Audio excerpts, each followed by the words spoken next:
God's children, it has always been our lifestyle to worship the Lord and bring Him glory in everything that we do. We always give our best to God because we know that we cannot outgive Him. He got our back and He will always provide. Part of our worship to the Lord is our giving. We may be in the middle of crisis, but we will still hold on to what the Lord has promised. As the Bible says in Malachi 3:10, "Bring the whole tithe into the storehouse that there may be food in my house. Test me in this, says the Lord Almighty, and see if I will not throw open the floodgates of heaven and pour out so much blessing that there will not be room enough to store it." With a cheerful heart, we can bring our tithes and offering at Raining Home. We can also give through GCash, or we can contact our respective life group leaders to help us on how to remain faithful in the Lord through our giving. Let us always remember that it's not what we do, it's who we are. We give simply because we love. Let's give! What is it? Goodbye yesterday. I'm living in the light of the new day. I won't waste another minute in my own ways. Praising the Lord, I've been born again. Goodbye yesterday. I'm living in the light of the new day. I won't waste another minute in my own way. Praise the Lord. Praising the Lord, I've been born. It's up.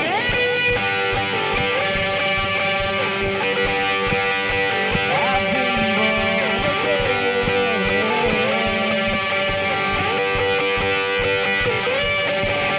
again and again and again and again.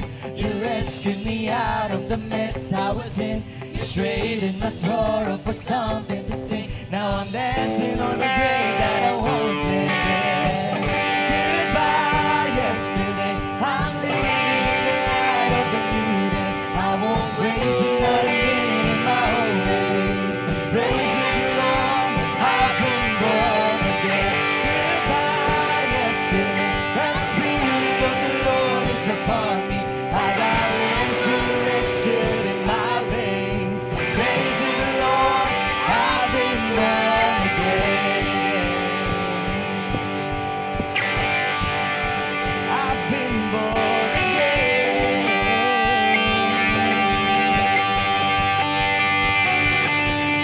Again and again and again and again. You rescued me out of the mess I was in.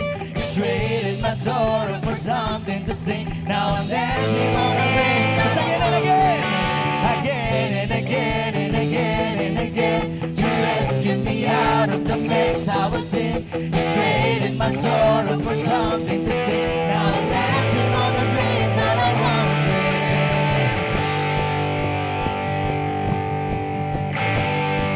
What I have decided, I have decided to follow Jesus. The world behind, the cross before, and I won't turn back. I have decided to follow Jesus. The world behind, the cross before, and I won't turn back. I have decided to follow Jesus.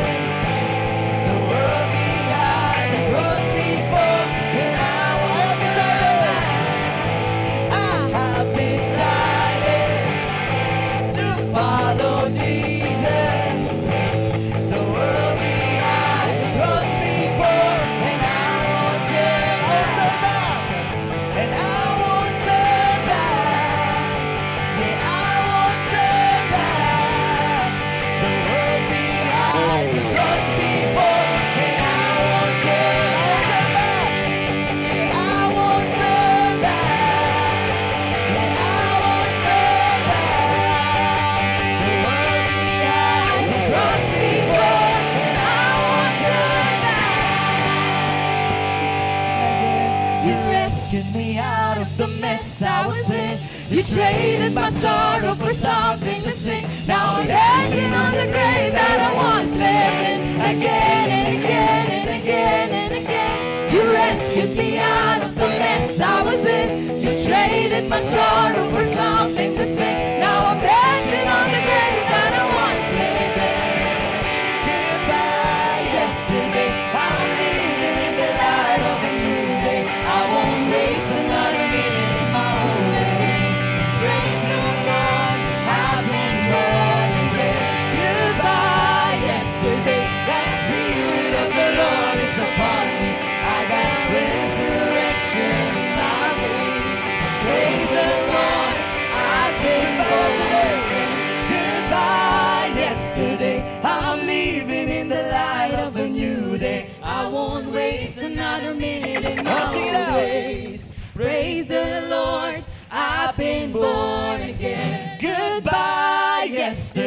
The Spirit of the Lord is upon me. I got resurrection in my veins. Praise the Lord, I've been born again. Every individual is a generation.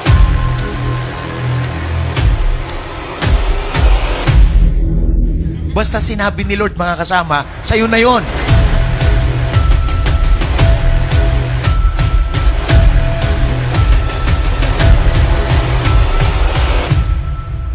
You are created for the Lord.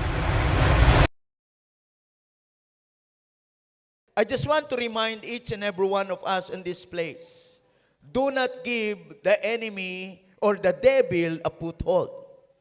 Huwag mong bibigyan ng puwang ang kaaway sa buhay mo. You are for God. You are for God. Ang buhay mo para sa Panginoon, kaya dapat maunawaan natin na ang buhay ko, ang paglalakbay ko, lahat-lahat sa akin para sa Diyos. Do not give the devil a foothold. Huwag mo siyang bibigyan ng puwang. Sabihin mo sa katabi mo, walang bahagi ang kaaway sa buhay mo. Hindi mo siya bibigyan ng pagkakataon. Yan ang ibig sabihin nito. Because the enemy wants to control you. The enemy wants to use you. The enemy wants to destroy you. The enemy wants to steal everything that is good in you. So kaya kapag ka ikaw ay nanakawan ng kaaway, walang matitira sa iyo kundi lahat ng pangit. Pero gusto ko itong sabihin sa inyo. Pag bumalik kayo sa Diyos, lahat ng pangit pagagandahin ng Diyos. So it is your portion. So ano ang kailangan nating matutunan? Ano yung kailangan nating gawin? Ang kailangan nating matutunan, ang kailangan nating gawin, matutunan natin at bumalik tayo sa relasyon natin sa Diyos. At kapag bumalik ka sa relasyon mo sa Diyos, mararamdaman mo, mararanasan mong mahal na mahal ka ng Diyos kapag ka hindi ka na makagawa ng mali.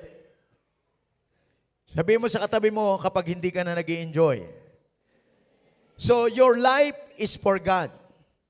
And we need to live in the spiritual realm, the realm of God, because our God is a spirit. So how can we live?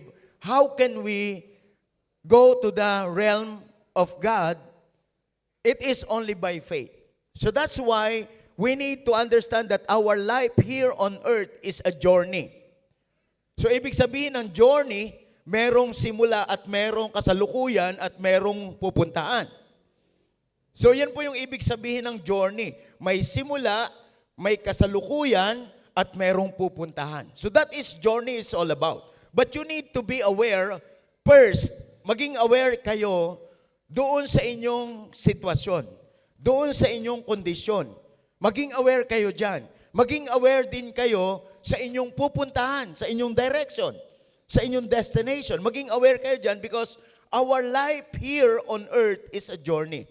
So kaya po, paulit-ulit naming sinasabi, paulit-ulit naming ini-encourage as a pastor na maging on fire kayo sa pagsaserve kay Lord.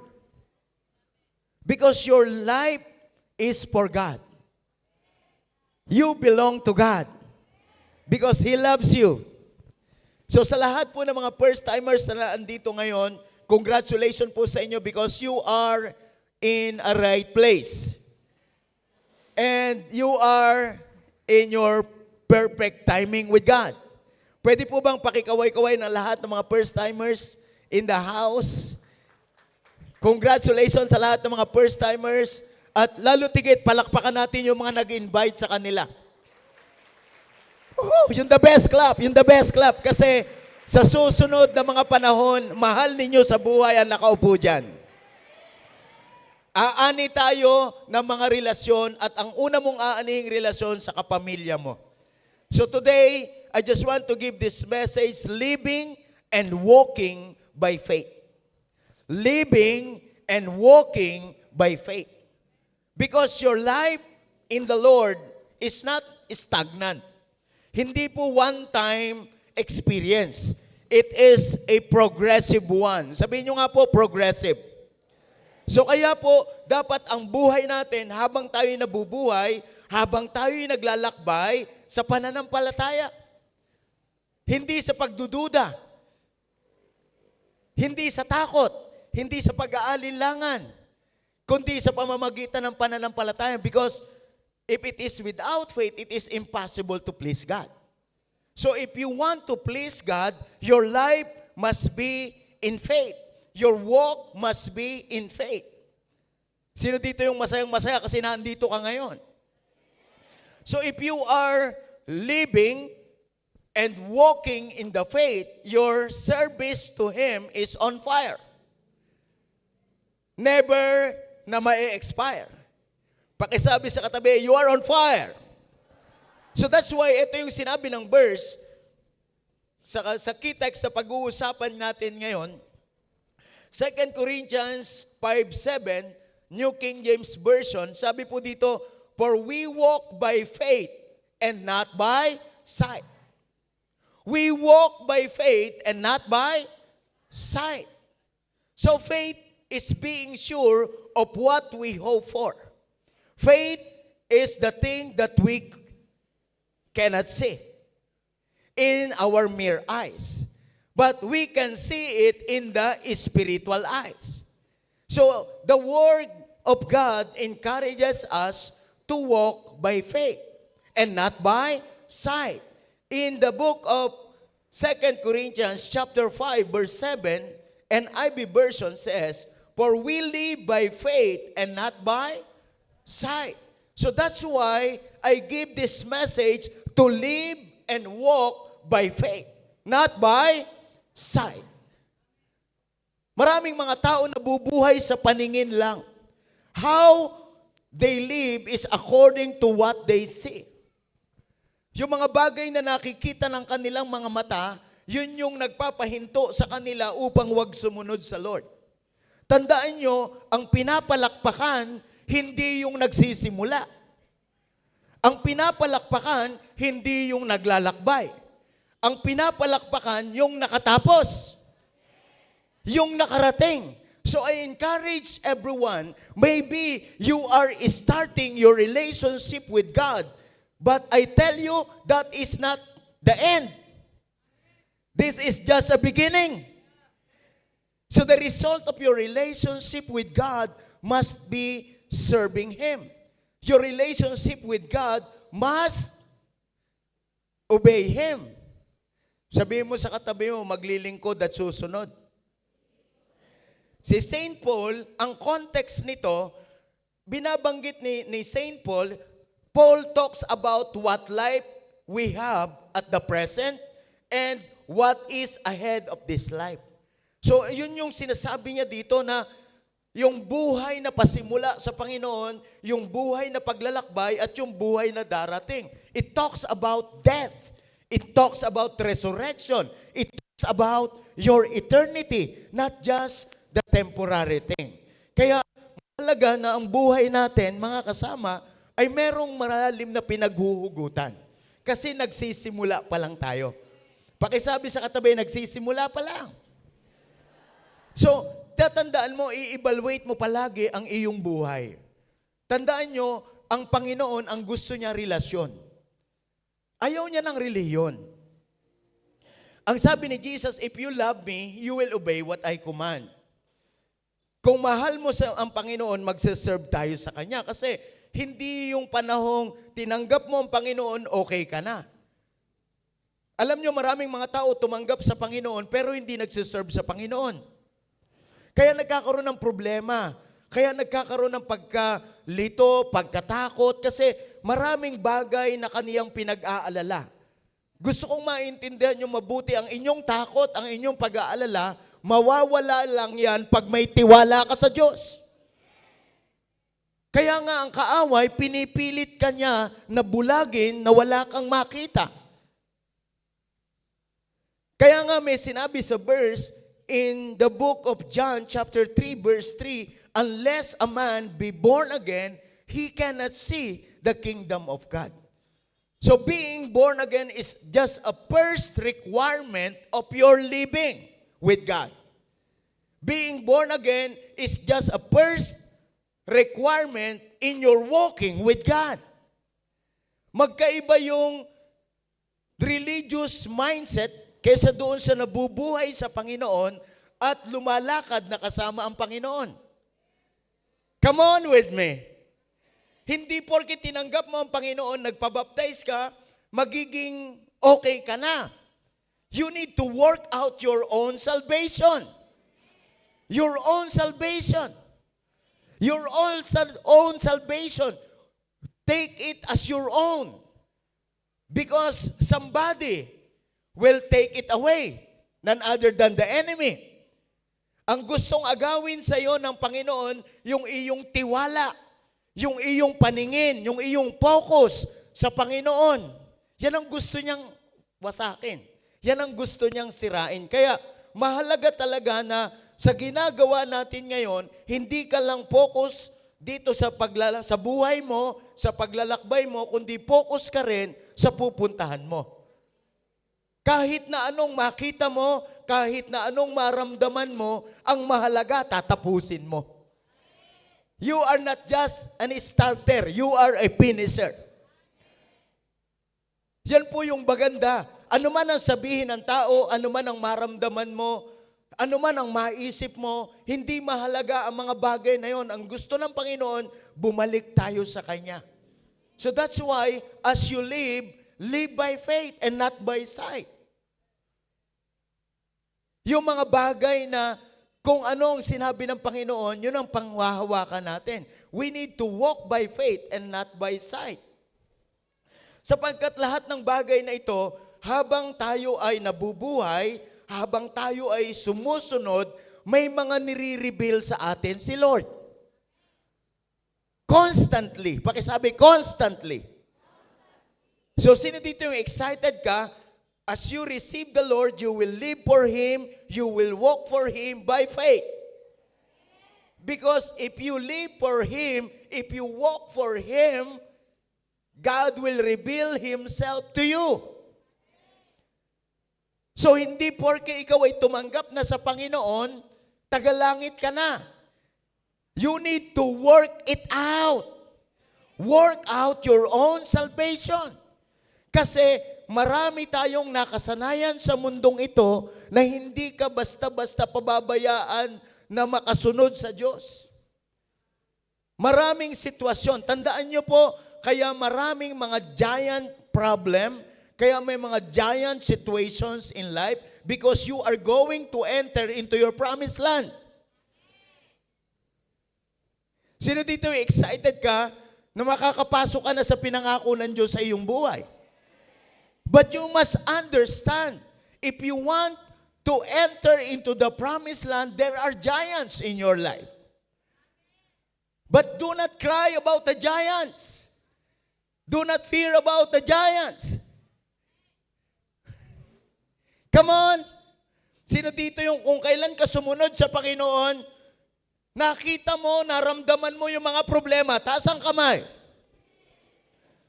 Sino naman dito no sumunod ka sa Panginoon na wala ang problema mo, taas ang kamay. Nawala ang problema. Meron ba? Nawala ang problema? Nawala ang problema?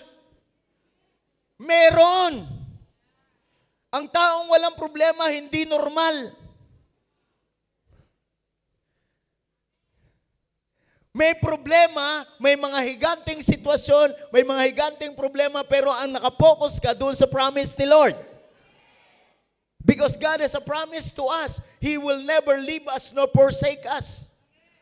He who began a good work in you, He is faithful to complete it. Nagsisimula pa lang sa'yo si Lord. Sino dito excited? Nagsisimula pa lang sa'yo si Lord. Kaya hindi pwede na complacent ka sa pagsunod sa Panginoon, sa paggawa natin. Kaya tandaan niyong mabuti, I was so blessed and I was crying. Kasi imagine mo yung mga tao nakangiti sa kanilang itsura pero parang normal, pero deep inside of their hearts, they are wounded. They were slave. But thank be to God, now there is freedom. Malaya na tayo para makasunod sa Diyos. Malaya na tayo para magawa kung anong pinagagawa ng Diyos. We are saved to serve the only God, the most powerful God. Kaya ang sabi ni Paul sa 1 Corinthians 13 verse 12 says, "For now, we see only a reflection as in a mirror. Then we shall see face to face." Sabi mo sa katabi mo, parang nananalamin pa ngayon, pero pagdating ng panahon, magkikita-kita tayo, mukha sa mukha. No, now I know in part. Konti pa lang yung alam. Then I shall know fully, even as I fully known. So God knows you. He knows you. Gustong-gusto kang makilala ng lubusan ng Diyos. Ngayon, konti pa lang ang pagkakilala natin sa Panginoon, pero kikilalanin ka ng Diyos. So dapat ganun din yung desire natin ngayon. So, walking or living and walking by faith, perception matters. Living and walking in faith, perceptions matters. So what is perception? Perception is the ability to see. Perception is ability to see, hear, or become aware of something through senses. So we need to understand these things. The ability to see, ability to hear, and become aware of something. God is giving you the opportunity for you to receive your portion. Not just the eternity, not just the salvation, but also the portion that God is giving to us. So kaya, if you are living, if you are walking by faith, the most important thing is the discernment. What is discernment? Discernment is obtaining spiritual guidance and understanding through the leading of the Holy Spirit. Mahirap maging Christian kapag ang Holy Spirit hindi nag-flow sa life natin. We will become insensitive. We will not live by faith. We will live by flesh. We will live by our intellectual capacity. We will live by our emotions. Alam nyo, ang malaking problema sa pagsunod sa Panginoon, hindi ang demonyo. Ang pinakamatinding problema sa pagsunod sa Panginoon, ikaw. Yung iyong willpower. So, importante na maunawaan natin itong ganitong mga bagay. Discernment. Lagi mong uunahin ang Diyos. Lagi mong susundin ang Diyos. As the Holy Spirit. So kahit na may mga desisyon ka na alam mo na to, wag mo muna yung gagawin. Ask for the guidance of the Holy Spirit. Because if the Holy Spirit is not the one who guides us, there is a tendency na pangunahan mo ang Holy Spirit. And you are doing these things according to the flesh. You are doing these things according to your experience. You are doing these things according to your human intellect. You are doing these things according to your emotions and not by the guidance of the Holy Spirit. So, importante talaga na nauunawaan natin ang mga bagay na ito. Discernment is obtaining spiritual guidance. And that is personal. That's why mahalaga ang mga bagay na ito sa buhay natin. We ask the Holy Spirit to guide us. And always remember that encounter is not an event. Encounter is experience. And you need to encounter God daily. So do not allow your life to live without God. Every single moment of your life, do not give the enemy a foothold. Be aware. Be aware. Sabihin mo sa katabi mo, be aware of something. No, you need to be aware of something. So kaya yung discerning spirit natin, dapat ito dinidevelop natin. So sa Diyos ba ito o sa akin lang? Ito ba sa kaaway o sa Diyos? So discernment is very important. Sabihin mo sa katabi mo, perception. So, tinuturuan ko po kayo kung paano kayo magtatagumpay. Kasi hindi ho lahat ng Kristiyanong nasa simbahan tagumpay. Madali namang mapansin yan, madaling makita yan. Kapag ka ang isang tao, tiningnan mo sa mukha, tiningnan mo yung buhay, malungkot, walang excitement, walang victory yan. Kapag wala na rin excitement, wala nang victory yan, ibig sabihin, stagnant na siya. Nagre-rely na lang siya sa previous victory niya. Pakitingnan mo yung katabi mo, sabi mo sa katabi mo, kumusta na? Discernment. No, yan po yung mahalagang ma-develop natin, and perception also is insight. Sabi mo sa katabi mo, insight. So, ibig sabihin, it is something within us. So, it is a strong intuition through the principle of God's Word. So, it is insight or it is a revelation. It is God's idea. Sabi mo sa katabi mo, God's idea. So, that's why if you want to live, if you want to walk by faith, you need to use your perception. Our perception is based on our discernment and our insight. Kaya pakisabi sa katabi, gandahan mo, bebe. But always remember, perception is God's gauge of our faith in Him. Tandaan niyo po, kaya po meron mga statement ako, what you think is what you become. What you see is what you get. Because it is all about perception. So, the enemy of faith is not the devil. The enemy of faith is not the devil. The enemy of faith is sight. The enemy of faith is sight. Anything that you see in the natural is the enemy of your faith. Because if you are focusing on the natural, that is the enemy of faith. Pakisabi sa katabi, may mga sitwasyon ka na dadaanan sa iyong buhay. So the enemy of faith is not Satan. The enemy of faith is perception. That's why kapag ka hindi mo na maunawaan ang isang bagay, pag-focus ka lang sa Diyos. And tingnan mo yung perspective natin. Paano yung perception natin? And perception is the way we see things. Pakisabi, the way we see things. Perception is how we see things in every situation. Looking in the eyes of faith matters. That's why perception matters. Looking in the eyes of faith.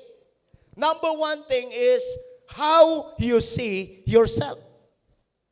How do you see yourself?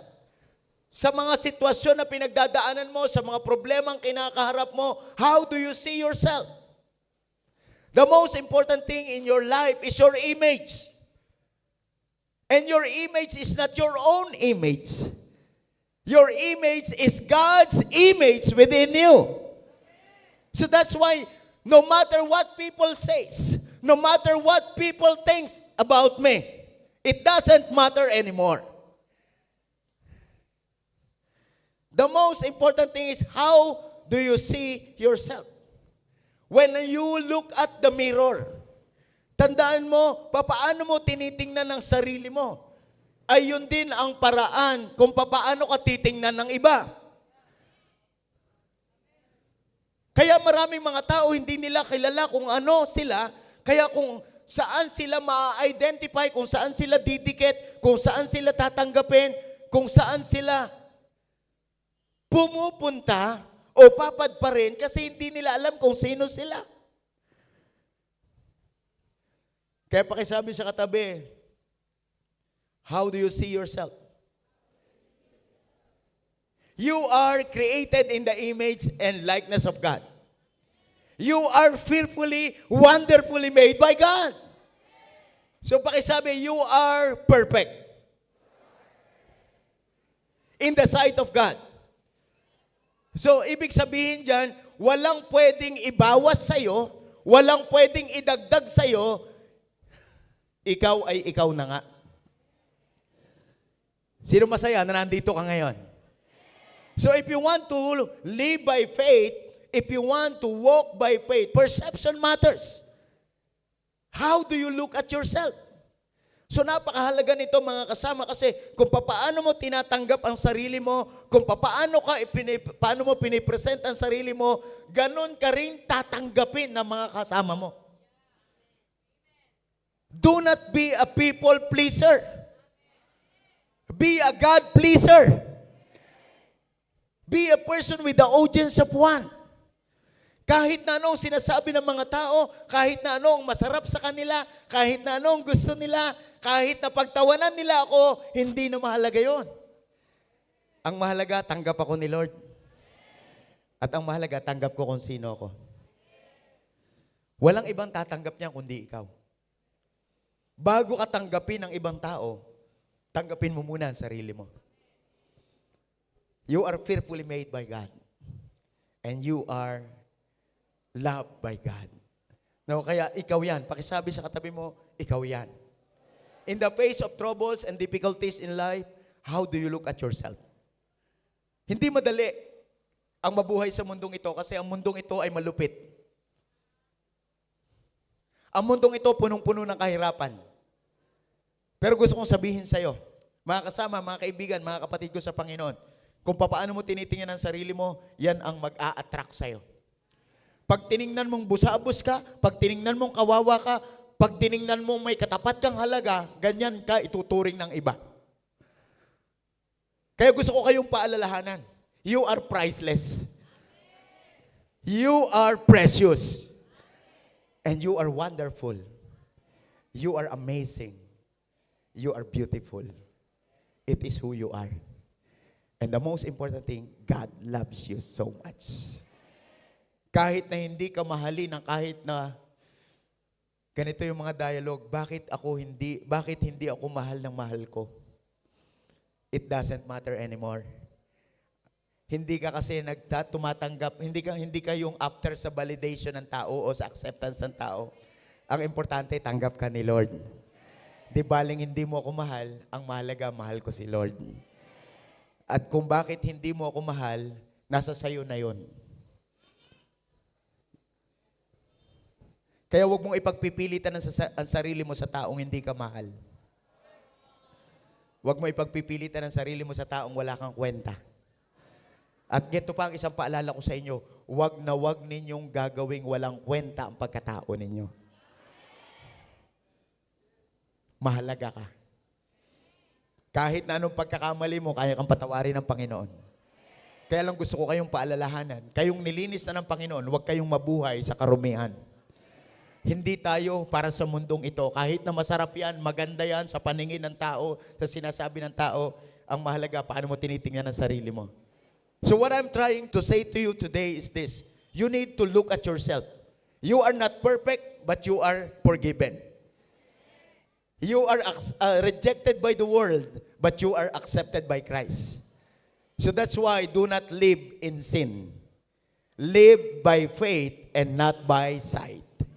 So how you look at yourself, that is how we live by faith and we walk by faith. In problems and difficulties in life, second thing is how you see God. Ito yung gusto kong maintindihan yung mabuti, gusto kong maunawaan nyo. Sa mga sitwasyon natin sa buhay, wag mo munang tingnan yun. Ang tingnan mo kung ano ang Diyos mo. Kung sino ang Diyos mo, kung ano ang kaya niyang gawin, kung ano ang kanyang sinasabi, kung ano ang kanyang pinaplano. I am who I am by the grace of God. So ito yung bagay na dapat maunawaan natin. Ito yung dapat na maipamuhay natin. How do you see your God? My God is able. Never disable. Anumang bagay na mahirap sa akin, madali lang sa Diyos. So ito yung kailangan natin sa buhay. In your perspective, looking in the eyes of faith, how you see God. Ang Diyos natin, Diyos na makapangyarihan. Ang Diyos natin, gumagawa ng himala. Walang imposible sa Kanya.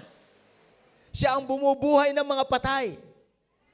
Siya yung nagpapakain ng 5,000. Siya yung kalakasan ng mga mahihina. Kaya pakisabi sa katabi, how do you see God? Sino dito yung naniniwala ka na merong gagawing matindi si Lord sa life mo? May matinding gagawin si Lord sa family mo. May matinding gagawin sa iyo si Lord sa future mo. Grabe, papagandahin ka ng papagandahin ni Lord. Grabe, dadaan ka ng problema, makakaharap ka ng mga higante na kagaya na naranasan ng bansang Israel. But I tell you, the battle belongs to the Lord. So how do you see God? It's very important.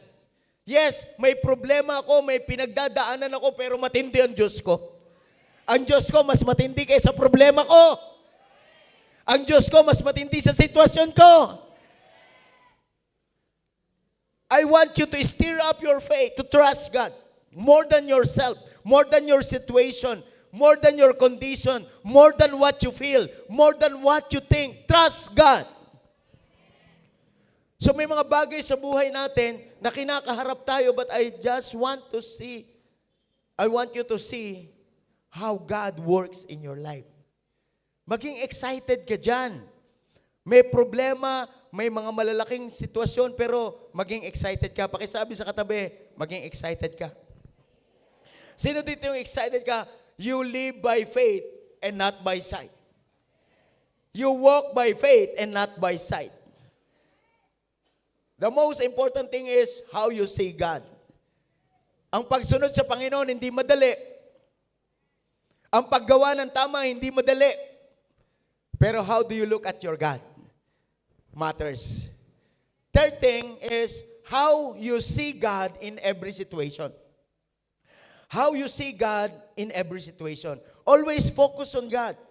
Always focus on God. Pakisabi sa katabi, always focus on God.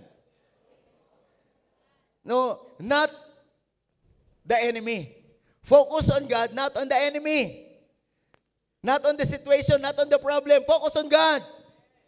So sa mga nag-encounter dito, sa mga dadaanan natin, tandaan nyo, marami kayong ma-experience, marami kayong maririnig, marami kayong makikita, marami kayong mararamdaman. Do not focus on the enemy. Because the enemy has been defeated. And always remember that the battle belongs to the Lord. No, always focus in every situation. You need to see God in every situation. Not the enemy, not the obstacle. Pakisabi sa katabi, not the obstacle. Hindi po yung pinagdadaanan natin. Hindi yung mga sitwasyon natin.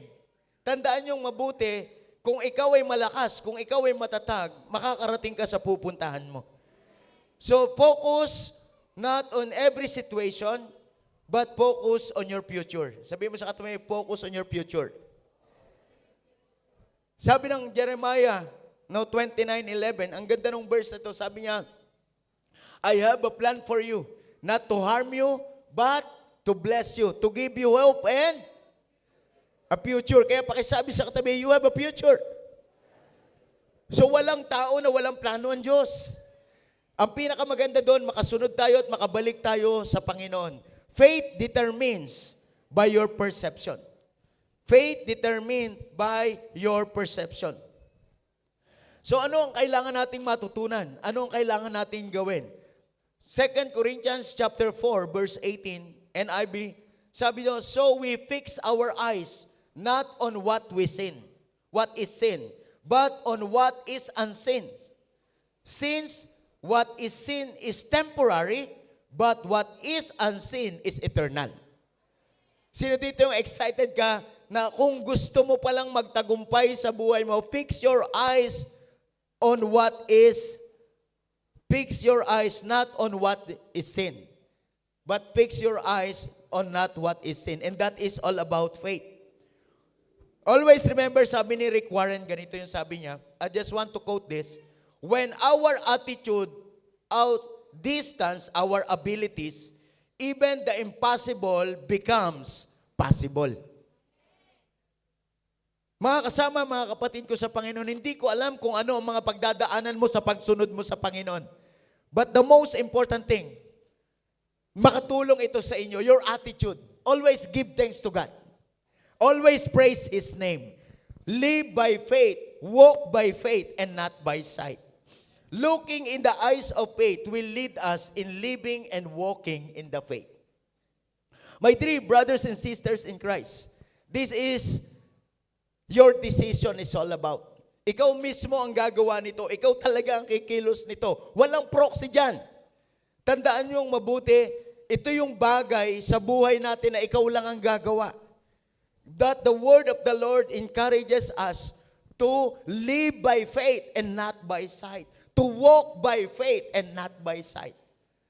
Regardless kung ano yung iyong sitwasyon sa buhay, kung ano yung iyong nararamdaman, kung ano yung iyong naiisip, kung ano ang iyong kinakaharap, but you need to fix your eyes on Jesus, the author and the finisher of our faith. So today, make a decision. Starting today, I will not live in fear. I will not live in fear. I will not live in doubt. I will live by faith. I will walk by faith. I will walk by faith. My dear brothers and sisters in Christ, walang imposible sa Diyos. Tandaan niyong mabuti, hindi tayo religious person. Kailangan mo ng kung ano ang gusto ng Diyos ipamuhay mo because we are His sons and daughters. We are His children. So that's why this is a matter of mindset. Perception, perspective. Paano mo siya tinitingnan? So kaya, tandaan nating mabuti, kailangan sa buhay natin, ipamuhay natin kung ano sinasabi ng Panginoon.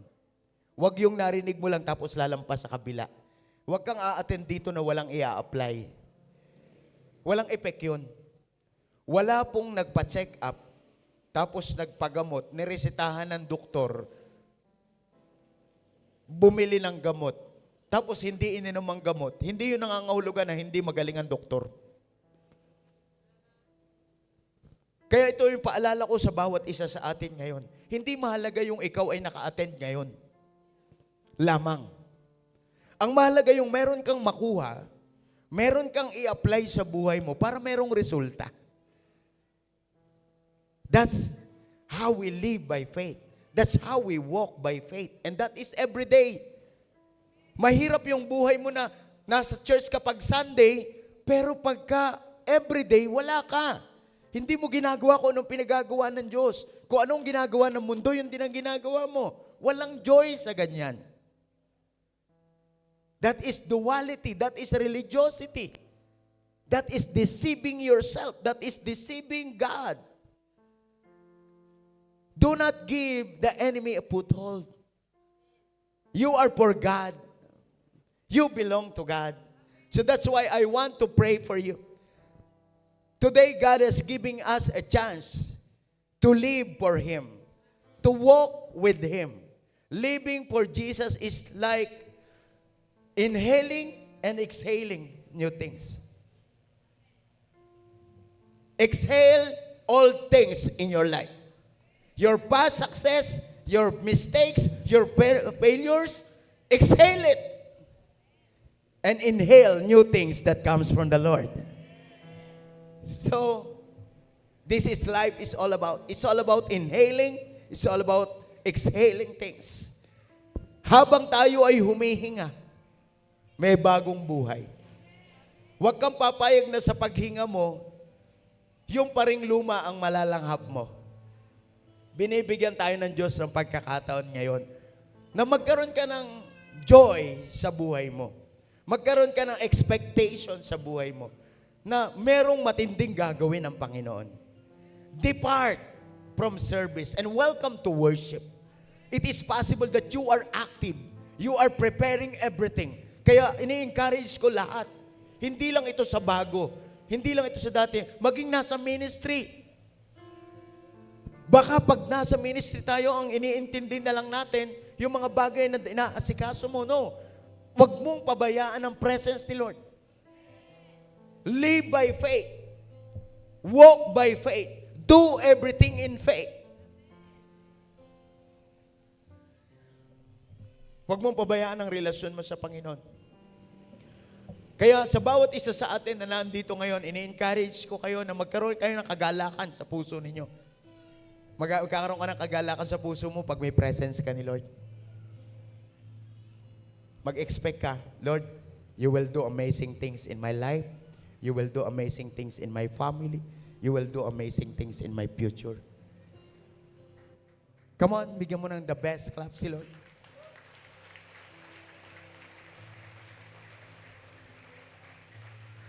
Ang importante lang dito, alam nyo kung ano? How you accept, how you respond matters. Papaano mo siya tatanggapin? Papaano mo siya papapangyarihin? Tandaan mo, si Lord hindi namimilit. Walang relationship na pilit. Tandaan mo kahit anong offering mo, anong sacrifices mo. Sayang ang lahat ng bagay na ito kung hindi maganda ugali mo. God looks at the heart. God looks at the attitude of the heart. Kahit anong sacrifices mo, hindi mahalaga yun kung hindi maganda ang puso mo. What I'm trying to say is this, Lord, create in me a pure heart. Lord, maging anak mo ko mas matindi ngayon kaysa sa kahapon. Lord, yung mga nare-receive ko ngayon, gagawin ko yun para may resulta sa buhay ko. Hindi kung anong iniisip ko, hindi kung ano yung gusto ko, Lord, kundi yung gusto mo ang mangyari sa buhay ko. Kung ano yung gusto mo na mangyari sa anak ko, mangyari sa asawa ko, mangyari sa pamilya ko. Lord, your will be done. Mga kasama, baka sinisisi na lang natin ang demonyo sa mga pangit na nangyayari sa buhay natin. The enemy has been defeated. The greatest battle that we face is not the devil. The greatest battle that we face is ourselves. If you do not allow the Word of God, if you do not agree in the Word of God, there is no manifestation. There is no problem about God. There is no problem about the Word of God. But the problem is how you allow the Word of God manifest into your life, manifest into your business, manifest into your family, manifest into your future. The greatest enemy is the freedom to choose and the power to decide. It is our will. Walang pilitan sa pagsunod sa Diyos. Gustuhin mo, may mangyayari sa'yo. Kagaya ni Mary, kagaya ni Abraham, be it unto me, sabi ni Mary, according to your word. Sabi si Abraham believed God and credited to him as righteousness. Yung anak niya, yung asawa niya na baog, na si Sarah, nag-deliver ng anak na si Isaac. Si Peter, matinding fisherman ito, lumaki siya sa dalampasigan. Expert siya sa pangingisda. Alam niya lahat ng principle ng sanlibutan paano mangingisda. Kasi naglilinis siya ng lambat. Principle yun. Kapag ginamit ng lambat, lilinisin yun. Principle siya. Sabi ng Panginoon sa kanya, Peter, throw your net into the deep. Hindi oras ng panghuhuli ng isda. Araw na araw, tanghaling tapas siguro, mga 10 or 11, something like that. Sabi ni Peter, I toil all night, but caught nothing. But because you said so, I will lay down the net. And Peter experienced, glory to God, miracle in his life. Both sinking, net-breaking catch, it is not because of his skills, it is not because of his ability, but it is because of his obedience to the Word of God.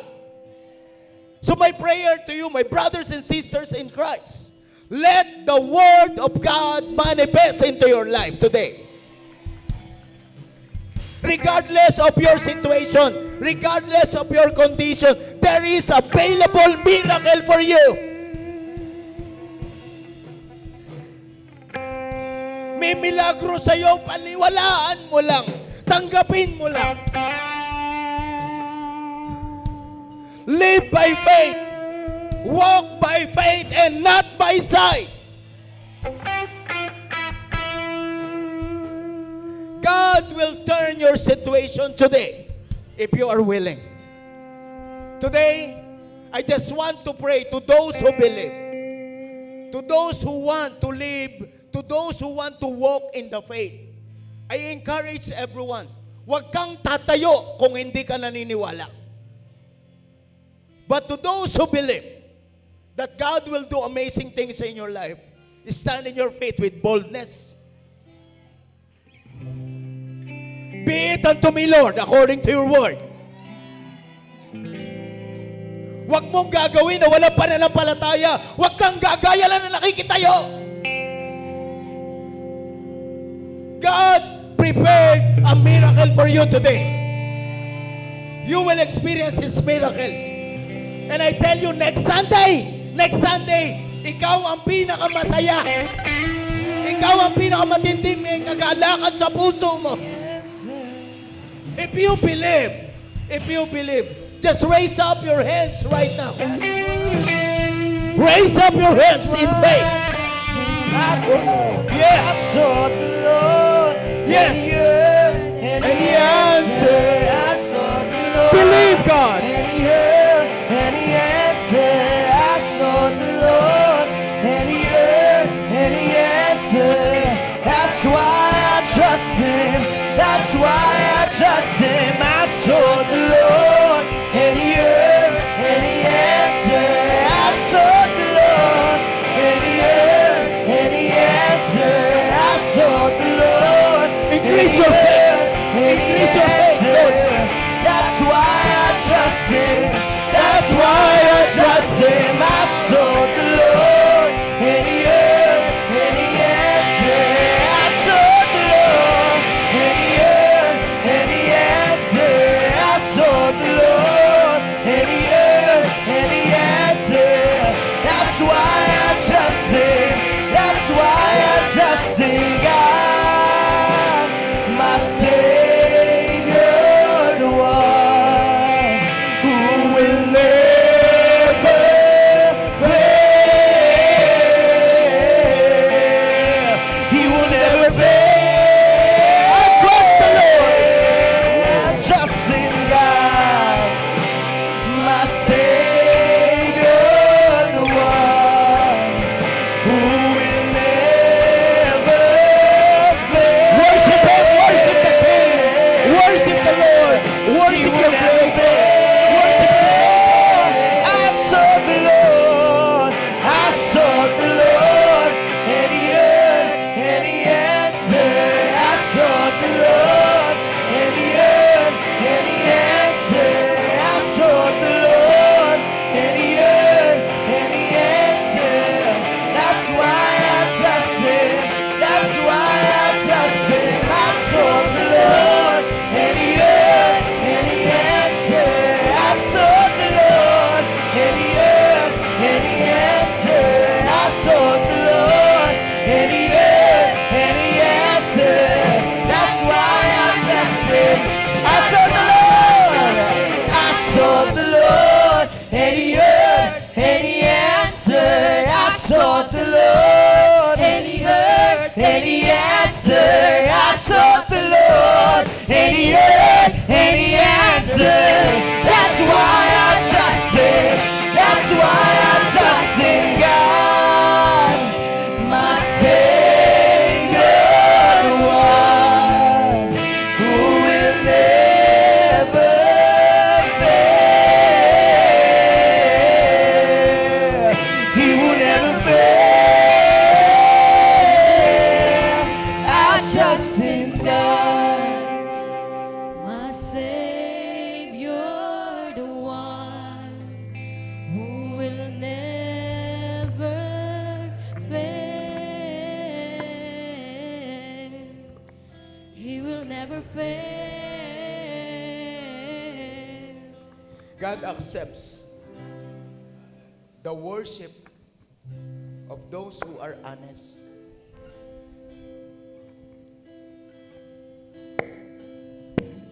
Remove today the spirit of lies, the spirit of deception in your life today. It is okay not to be okay in the Lord. It is okay not to be okay in the Lord. Remove any deceptions, remove any lies in your life. Sapagkat doon namumuhi ang Panginoon sa mga taong hindi totoo, sa mga taong ipokrito, sa mga taong hindi naniniwala, hindi siya nagpe-perform ng miracle. So today, increase your faith to God right now. Remove any fear and replace it with confidence. Remove any lies and deception, replace it by truth. Because God accepts the worship of those who are in the truth. And today, remove any pride and receive humility.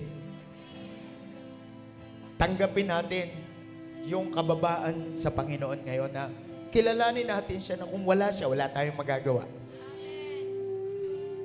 And raise up your hands. Begin to pray kung anumang milagro na gusto mong mahingi sa Kanya. Ask for your miracle today. My son, my daughter, what do you want me to do for you? Say it loudly. Say it boldly. Say it with confidence. Say it with faith. Say it with faith right now. Kung ano mang weakness mo, we crush it, we denounce it in the name of Jesus. In any weaknesses in our life today. Father, thank you so much for your goodness and mercy. We are who we are only by your grace. And thank you, God, for your unfailing love. Thank you, God, for your unconditional love. Lord, even though we are not worthy, Lord, you love us so much. You give your Son to us, Lord, in order for us to set free, not just to be saved, but for us to be blessed. Lord, in the name of Jesus, I remove the spirit of scarcity in the name of Jesus for your sons and daughters right now. Because their portion is abundance. I release abundance spirit, Lord, in the name of Jesus. Lord, in the name of Jesus, I renounce sickness by the blood of Jesus, by the blood of the Lamb. Any kind of sicknesses in the name of Jesus, rebuke it in the name of Jesus. Rebuke it in the name of Jesus. And receive healing. Receive miracle today. Miracle healing in the name of Jesus. Physical healing in the name of Jesus. And today, if you are broken, if you are broken-hearted,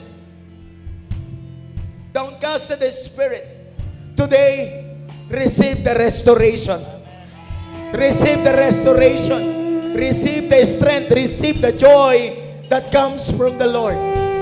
You are sons. You are His daughter. And He said to you, come, my son. Receive my love. Take your position. In the name of Jesus, you are sons and daughters of God. You are heirs of His promises. You are heirs of His abundance. Receive that. And today, those who are broken-hearted, in the name of Jesus, I pray for emotional healing. In the name of Jesus. I pray for emotional healing. Father, flood your forgiveness right now. Flood your restoration right now to your church, to your people, oh God. Because our life has a message of reconciliation, Lord. And our life has a ministry, the ministry of reconciliation. Father, let your reconciliation, Lord, flow in our life. And Father, in the name of Jesus, I pray, material blessing be upon them. In the name of Jesus. In the name of Jesus. Amen and amen. And all God's people says, Amen. Amen.